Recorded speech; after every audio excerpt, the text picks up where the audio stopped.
In the darkness of the night, when the stars hide behind a veil of clouds and the moon shines only with a faint, murky light, we gathered at a party.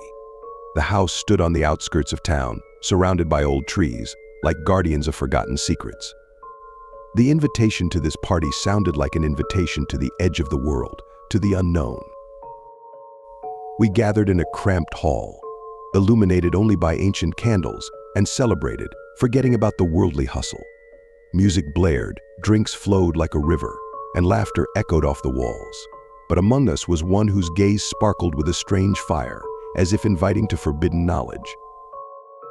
Emma, a girl with dark eyes and a mysterious smile, brought up the topic of summoning spirits.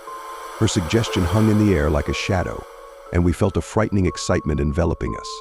But curiosity triumphed over reason, and we decided to play with fire. Gathering in a circle, we spoke words as old as the world and invited the one who lurked behind the thin veil between worlds. At first, nothing happened, and we laughed, thinking it was just childish fears, figments of imagination. But then the air became thick, as if someone's hand was penetrating our space, and darkness swallowed us like a menacing shadow. We felt something invisible approaching, something sinister and indescribably terrifying. And then we heard whispers, quiet and piercing, as if ghosts of the past were speaking to us. Who dares disturb the peace of this place? It sounded suddenly, making our hearts freeze with horror. We realized that we had opened the door to a world where darkness and light intertwined, where forces existed that even the human mind could not imagine. But our curiosity was not satisfied, and we continued to summon, as if playing with fire, unaware that we could get burned. The spirit, awakened by our words, began to take shape, its shadows gliding along the walls, like invisible fingers touching our souls.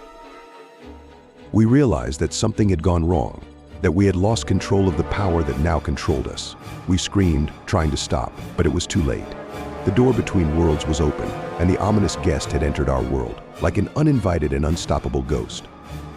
Darkness engulfed us, and only cries and moans broke its silence. We felt something invisible drawing near, its presence more real than anything we had ever experienced. We were just toys in the hands of forces that surpassed our understanding, and our party turned into a nightmare from which there was no escape.